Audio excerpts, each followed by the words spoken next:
Ready to take your favorite Wager Talk handicappers wherever you travel this football season? The Wager Talk TV app is now live for phones, tablets, smart TVs, and streaming platforms. Tune into your favorite shows like Wager Talk Today, Bet on It, and the Opening Line Report, plus browse through our extensive library of sports betting tips. Create your personal playlist of betting tip videos to help you prepare for the upcoming season, and set notifications to alert you when new content is added.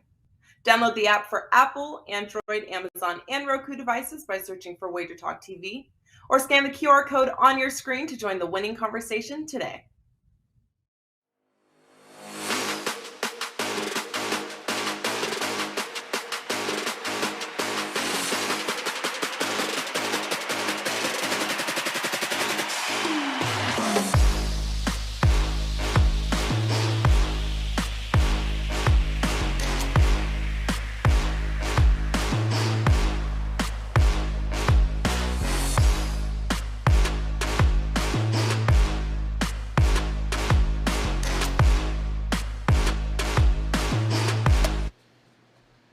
Hey guys, welcome in on a very, happy Wednesday to you now as we get ready to say goodbye to November. Yes, November 2022, bye-bye, but not before we cash a few more tickets here in college basketball as a great slate of games here tonight. College hoops, we're 1 month into the season. We're getting ready for the all-important December push.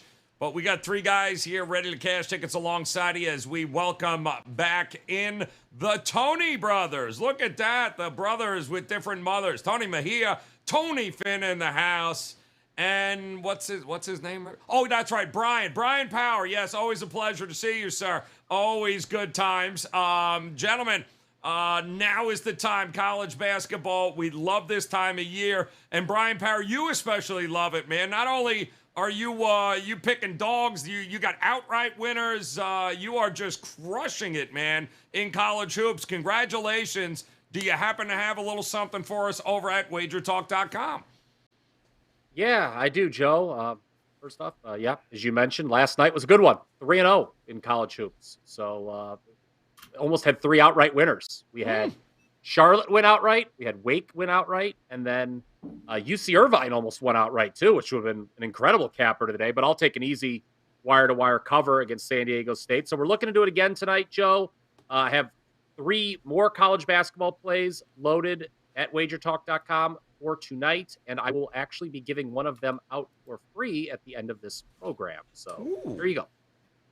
All right, got a little something for everyone here. I love that. Tony Finn, I know you absolutely ready to roll here tonight. Is it the association, college basketball? What do you got locked and loaded for us? I do not have the association locked and loaded, but I think – no, I'm not. I was going to say I think I'm on the show today. I'm not. But I'll have the NBA up shortly. I do have a 5%er in college basketball tonight. And I have 6 or 7 – I don't know the exact count, Joe championship game reports starting with USC on nice. Friday, USC and all those come with a side total or a side or total or both and some props only at Wager Talk. Come get them. All right, love it there. And Tony Mejia, good to see you, my man. Glad you are feeling better and you are upright. That's half the battle.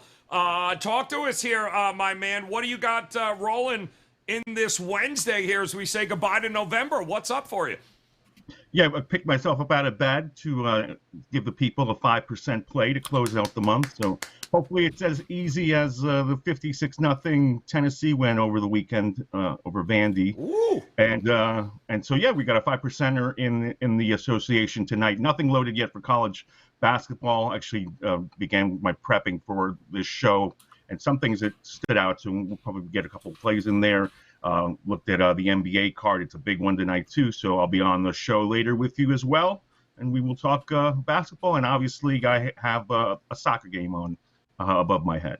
Oh, love it. All right. We got, as you can tell, guys, a lot going on in college basketball. We're going to start with one of our favorite tournaments this time of year, the old ACC Big Ten battle, as Ohio State and Duke getting ready to go at it here tonight. We've got Duke laying 5.5. That total is 135. It's a 7:15 Eastern time tip here, but Big advantage, not just obviously in the marketplace for Duke here, Bryan Power, but size-wise, they got some length on this Duke team here. I love Chris Holzman, but I think it's going to take him a little while to get Ohio State up to speed. What do you think of this battle here tonight? Well, let's go back to last week, Joe. I was on the program. It would have been Monday, as a matter of fact, as the Maui Invitational was getting underway. I believe the entire panel, I know I did, said Ohio State would lose to San Diego State. And sure enough, they did. Voila. But then the Buckeyes really surprised me. Well, they blow out Cincinnati, and they hang 80 on Texas Tech? Wow. I mean, that's something that you don't see every day. The Buckeyes are the higher-rated team here at Ken Palm, slightly, 20 versus 21, but we do have to factor in home court advantage, plus Duke's motivation, Joe. This line was higher when I went to bed last night, I noticed. And I didn't really like Duke laying that many points, but it's come back down, and I'm liking them a little bit more now. Blue Devils' three-point shooting has got to improve. They're down under 30% right now. So at home, you would expect that's where the three-point shooting improves. And they're going to be motivated after getting blown out by Purdue out on the West Coast. And they have legit revenge from last year. They lost to Ohio State in this event by 5 in Columbus.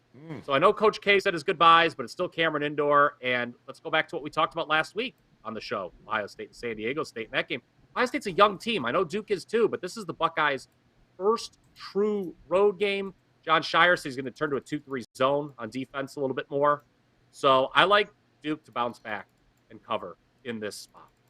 All right, so he's liking Duke. Go Blue Devils here, 5.5. How about you, Tony Finn? Are you a believer in the Blue Devils at Cameron Indoor to get it done here against Ohio State? Well, I am.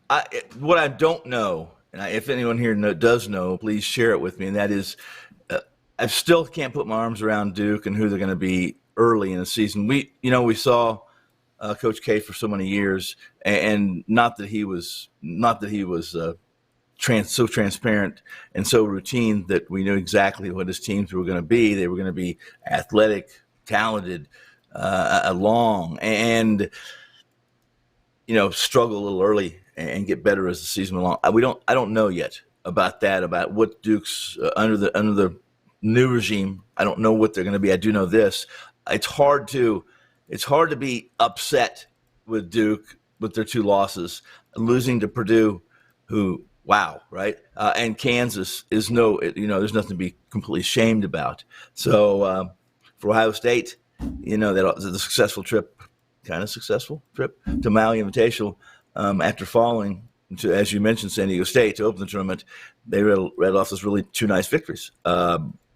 Maybe an overrated Texas Tech team, maybe a little bit, but Cincinnati, both teams historically good, coached well. So I didn't touch this game, Joe, but if I'm going to lean to Cameron Indoor and 5 really talented first 5 for Duke. Let's see what happens. All right, love this. Talk to me, Mejia. It's always a good time, Cameron Indoor. Love this ACC Big Ten Challenge, even though, let's be realistic, right? The ACC, a little down this year here, especially the bottom half. But what do you think about this battle here tonight? It's going away, too, because I think this is the last night of it, and then the ACC SEC Challenge next year. So, old tried and true going by the wayside with tonight's events. But, the big deal with Duke, obviously they shot terribly against Purdue in Portland, 2 for 19 from 3. And the kid, Dariq Whitehead, number 1 recruit in the country, is shooting the ball right now. He is 29% from the field and 21% from 3-point range. That's absolutely going to change. Everybody's seen that kid. He was the MVP of the McDonald's All-American team game. He's legit.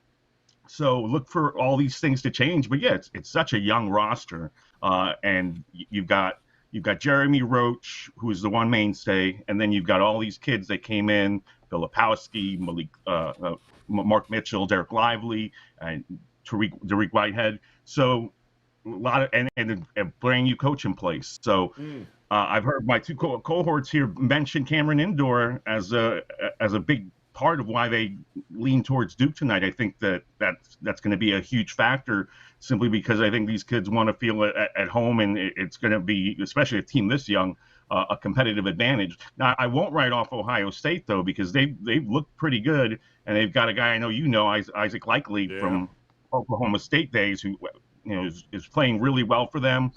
They have a freshman from here in Orlando, Bryce Sensabaugh, actually leading them in scoring despite coming off the bench. So they're Justice Suing is a senior. Zed Key is a name that's been around for a few years. So maybe if they dig in on the road, Ohio State can get this covered. But it's obviously a huge game for Duke, because we're wanting to see them get the ball rolling, and they haven't yet. And all these kids are fantastic prospects that just haven't seemed to get it together under John Shire yet. Yeah, listen, Ohio State has certainly experienced this crew here, but Duke, they're going to get better as the season goes, and I love these first tests, true road games. Let's see what happens at Cameron Indoor. Should be a good time here tonight.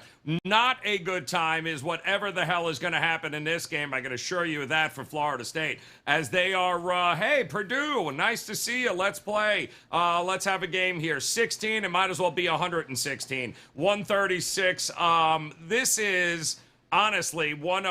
Florida State, Louisville, and Syracuse are just hot trash, Bryan Power. I mean, I can't remember where three of the lifebloods there in the ACC are all, man, are they struggling. They're just not very good teams. I don't think it's going to get any better anytime soon. What are the chances of FSU and Coach Howland keep it within 16 of Purdue tonight? Yeah, look, Joe, I've been accused in the past of foolishly jumping in front of a train. ECU in college football a few times. I made a mistake. But, that's not so good every week. But I'm not going to do that here because, look, Purdue just beats Duke and Gonzaga by 37 combined points. I mean, how impressive is that? Moves up 19 spots in the rankings.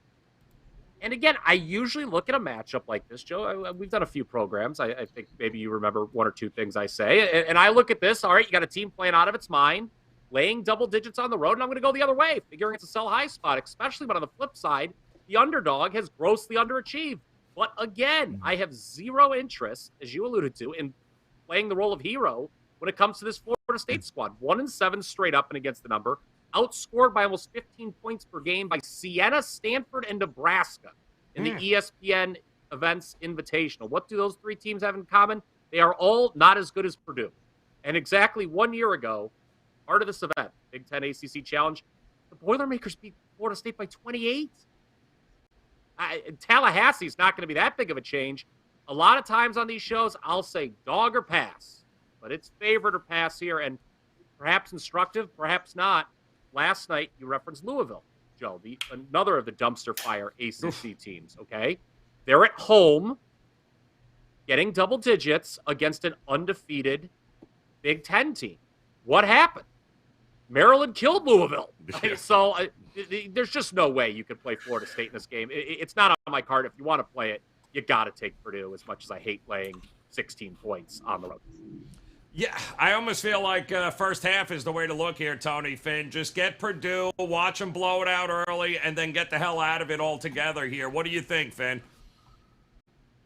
Well, I mean, I think what Brian just laid out for you is pretty darn accurate. I mean, there's a lot of ways to look at this game. There's a lot of ways to play this game if you really want to, and there'll be one or two times I step out in front of a locomotive too. Maybe it's a hangover, maybe it's late one night, and I want to be a degenerate or something. Yeah. But it'll happen to me too, and I'm certain I will feel the effects of that for a day or two because, as Mr. Bryan said, in this game, Purdue is a big team, guys. Eddie, a junior, a terrific junior.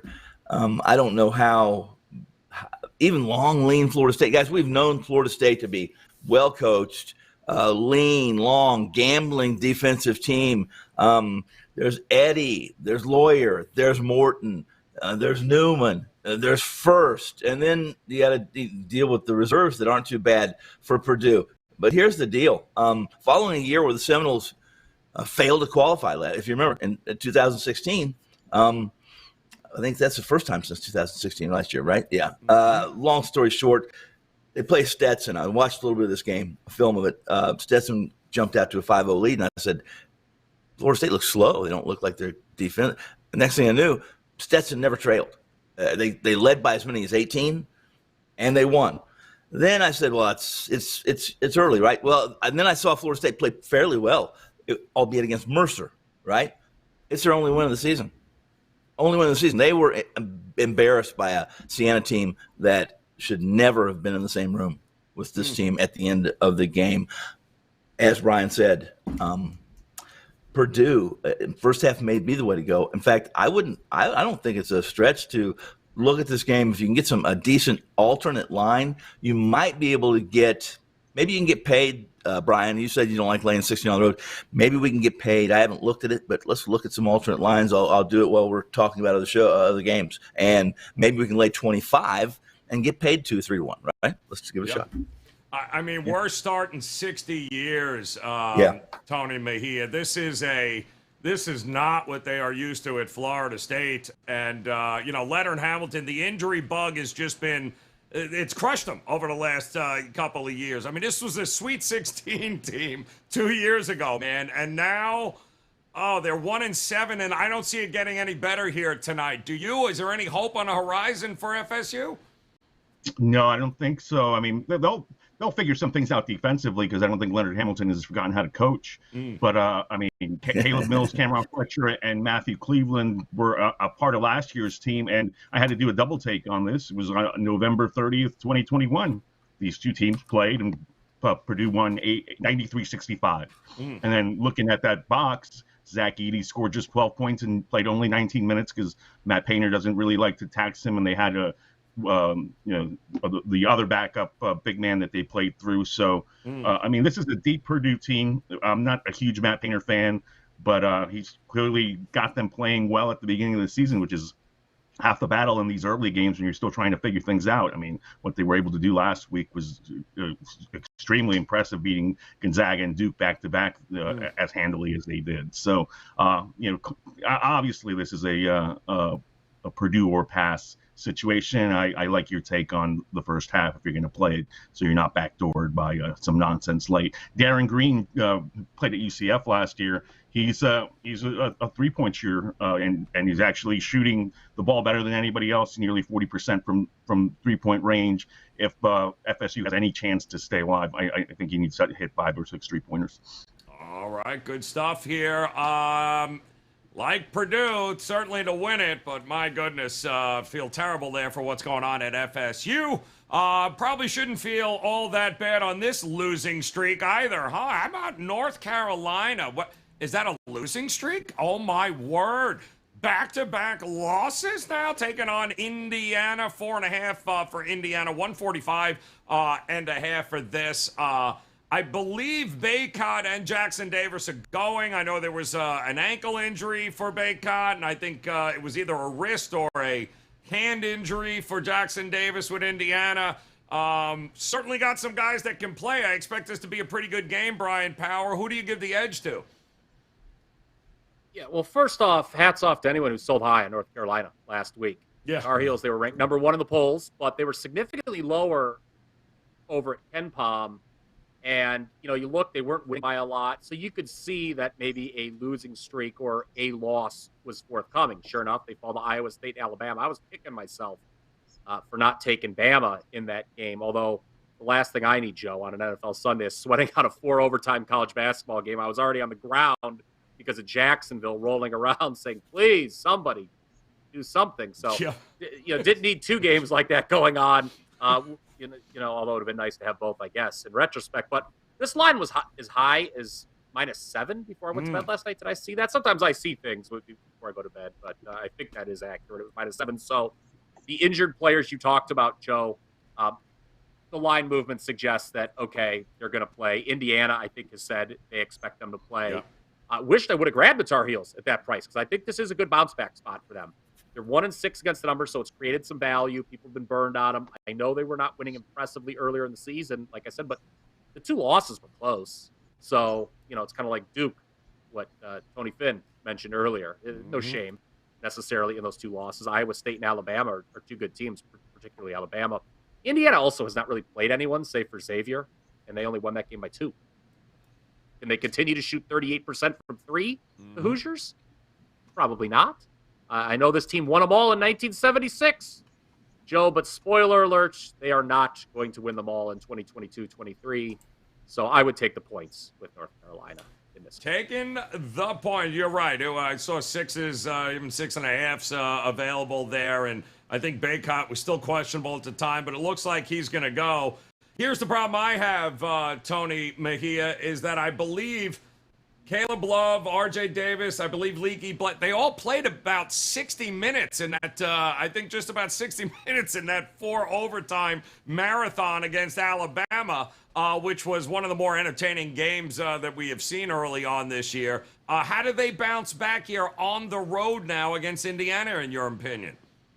Yeah, I mean, I think that's why the line is what it is, because we've seen that there isn't as much depth as there normally is on a North Carolina team. And I like the Pete Nance addition, coming over from Northwestern, but he's really the only one that's producing next to the guys that were part of the national championship team. So I think North Carolina is in trouble this season unless Hubert Davis can figure out some things and get some guys to step up and play in a reserve role. And Indiana has started the season really nicely. Xavier Johnson's playing well at the point for Mike Woodson.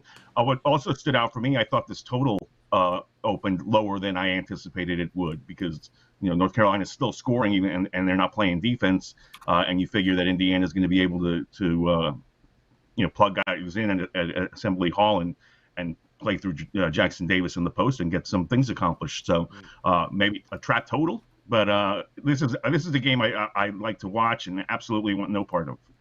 Oh, he wants absolutely zero part of it. I know that is not you, Tony Finn. You've never had a game like this where you wanted nothing to do with it. I have a feeling you are leaning one way or the other here. Who you giving the edge to? I find it interesting, these road situations now early on in the season here. Is it Indiana or pass for you? Well, it's Assembly Hall, right? Yeah. And we don't have Bobby Knight kicking a chair around, although I'm not sure that scene came from Assembly Hall, but I think it was a tournament somewhere. That said, as Brian mentioned, I was one of those that thought North Carolina was a bit overvalued coming into the season. And there's good reason. First off, they're North Carolina. It's the Tar Heels. It's the ACC. It's college basketball, right? At its finest, other than maybe at least as historically, other than Kansas and Allen Fieldhouse and Naismith, et cetera, et cetera. Here's Indiana 6-0. They're probably not that good. They're not. I don't think they're 6-0 team that's going to just be able to handle a North Carolina team that's overvalued. However, I'm certainly not going to lay points. I'm certainly not playing against Indiana at home 6-0 with North Carolina coming in the building, because if you think it's difficult to play at Cameron Indoor or the Fog, Assembly Hall, no piece of cake. I'll take the home team, the points. All right, back in the home team in that one. All right, Indiana pass for them. Love it. All right, guys, that means a loaded card this evening and plenty of opportunities here for a best bet. We'll go around the horn and see if there is a game these guys like a little bit more than the rest. Bryan Power, we are going to start with you, my man. Which way are you looking here tonight for a best bet? You sure about that? You want me to go first there, Joe? Yes. I'd be more than happy to lead it off here. So, hey, what's another Big Ten-ACC challenge game between friends here? Michigan State, Notre Dame is where I'm looking. And this line reeks, bro. Notre Dame, a short dog in South Bend. They're off a loss. They shot poorly against St. Bonaventure. That was their first time stepping outside South Bend. You know where they shoot well, typically, so is in the Joyce Center. So I expect a bounce-back performance offensively from the Fighting Irish. One thing I like about them, they do play slow, 340th in tempo, but extremely efficient, 29th in points per possession. And Michigan State, you got to wonder at this juncture, I know it's, barely a month into the season, but, man, they haven't just been tested. I mean, they have just been playing everybody under the sun. They played Gonzaga on a boat. They played Kentucky. They played Villanova. They played Arkansas. They had the close call against Portland. They won by just 1 point there. Tough run at the Phil Knight Invitational. They placed fifth. They had a close win against Oregon. And it's worth noting, I think, that Tom Izzo's team is one of only 2 teams currently ranked in the poll that is not in the also in the top 25 of the KenPom rating. They're number 30 in the KenPom ratings for the record. I think this is a good spot to fade the Spartans. Marcus Hammond's going to make his debut for the Irish. I know Notre Dame's played a weaker schedule than Michigan State, but I think they're the fresher team at home. Again, I think the shooting improves dramatically from that loss to St. Bonaventure. Take the Irish plus the points tonight. Going with the Irish. Love that as a best bet here. Tony Mejia, talk to us, my man. Ton of action on the card here tonight. Is there a best bet you like a little more than the rest? I do, because I like the line movement. I think Butler should not be favored by 3, and Kansas State, undefeated under Jerome Tang so far, is getting that amount of points at Hinkle Fieldhouse. People like to bet on the home team early, and it's nice to see Keontae Johnson back out, the kid who had that collapse at Florida. So he's playing really well. The Wildcats look really good. They won an overtime game against Nevada, beat LSU by a bucket. So they're showing early on that they can find ways to win games. I like Desi Sills at Arkansas State when he was the Sun Belt Player of the Year last year. He's now there. I mean, I just like the team. And Thad Matta's Bulldogs have started slowly. They're just 4-3, and they really haven't beaten anybody. They lost to Penn State early. They've been a cover machine at home. They waxed New Orleans. I was on that early in the season, and I think I was on St. Francis, a Pennsylvania game that they won 95-67. But that's not playing anybody. And the 2 teams they did play, Tennessee destroyed them 71-45, and NC State just beat them by 15. So their best win is BYU, which is down this season. So I will take the points with Kansas State on the road at Hinkle. All right, go with it, okay? Take them points. Take them. I love it because I already bet that, so I appreciate you backing me up on that one. Talk to me here, Tony. Finn, where on this card might you be looking here tonight for a best bet? Well, while you guys were bantering games, teams, best players, etc., I did look that up. I looked up the alternate line we discussed on Purdue. And so what I did was, while I was in there, you guys were talking, I said, you know what? Let's play. It's Tuesday somewhere in our universe, I think, because Tuesdays are reserved for being degenerate. I'm typically pretty careful and pretty selective. But what I decided to do is I got an alternate line, and this is from DraftKings Sportsbook. Alternate line on Purdue minus 25.5 at plus 275. And I said, well, let's take it a step further. I played a small percentage of my bankroll on that. And then what I said, they do same game parlays. DraftKings, same game parlay, 2 picks, Purdue at Florida State. Purdue minus 25.5 connected to under 139.5 pays a plus 450. Those are my 2 complimentary picks. And those are 2 I played just now at DraftKings. Find me with a 5%. Big ticket tonight, only at Wager Talk. What do you think? Boom! Love it. And our friends from the Gold Sheet, they too have themselves a play of the day. And of course, we would absolutely encourage you guys to head over to thegoldsheet.com as great information, always great handicapping tools, write-ups on all the games here.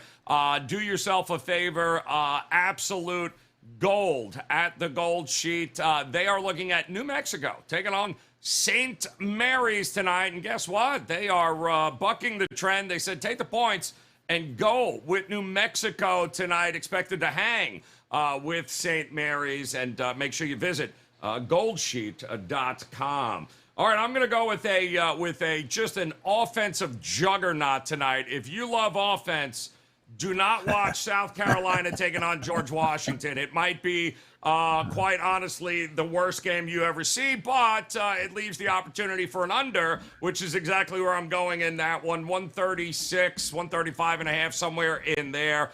under in South Carolina. Boy, Frank Martin ain't walking through those doors anytime soon. So there you go. Let's go one more time if we can around the horn. We got Notre Dame for Bryan Power. He's going to take the 2, while Tony Mejia says K-State going to get it done. Take the 3. Love that play. Tony Finn says the Purdue alternate line, does that say 25 and a half? Yeah, 25 yes, and a half. Also, as long as it's not ridiculous, I believe. Yeah, Or I'm I like maybe that. that's the I wrong like that. show. Alternate lines across the board, though, with Purdue here, and I agree there. I'm going to go under the 135 and a half with South Carolina G-Dub. And our gold sheet friends, they like New Mexico getting 9.5 against St. Mary's. And guys, if you head on over right now to wagertalk.com, you can visit both Bryan Power and the Tony brothers, both Tony Mejia and Tony Finn. You heard 5% best bets out there. Tony Finn's got a 5%er tonight in college. 5% for Tony Mejia. Bryan Power locked and loaded. He's crushing it, guys. Absolutely crushing it. No reason not to make it a profitable end of November. Kind of crazy here, guys, but visit all 3 at wagertalk.com. Make plans to come back and join us tomorrow. We get to start a new month. It's called December. Yeah. December tomorrow. Absolutely bonkers. So make sure you come back and join us. Until then, on behalf of Brian and the Tony brothers, guys, we appreciate your time. Best of luck with all your plays here tonight. We'll talk to you in December. Good luck.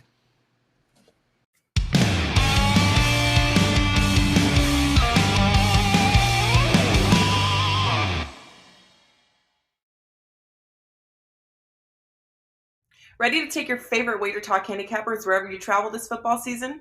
The Wager Talk TV app is now live for phones, tablets, smart TVs, and streaming platforms. Tune into your favorite shows like Wager Talk Today, Bet on It, and the Opening Line Report, plus browse through our extensive library of sports betting tips. Create your personal playlist of betting tip videos to help you prepare for the upcoming season, and set notifications to alert you when new content is added. Download the app for Apple, Android, Amazon, and Roku devices by searching for Wager Talk TV, or scan the QR code on your screen to join the winning conversation today.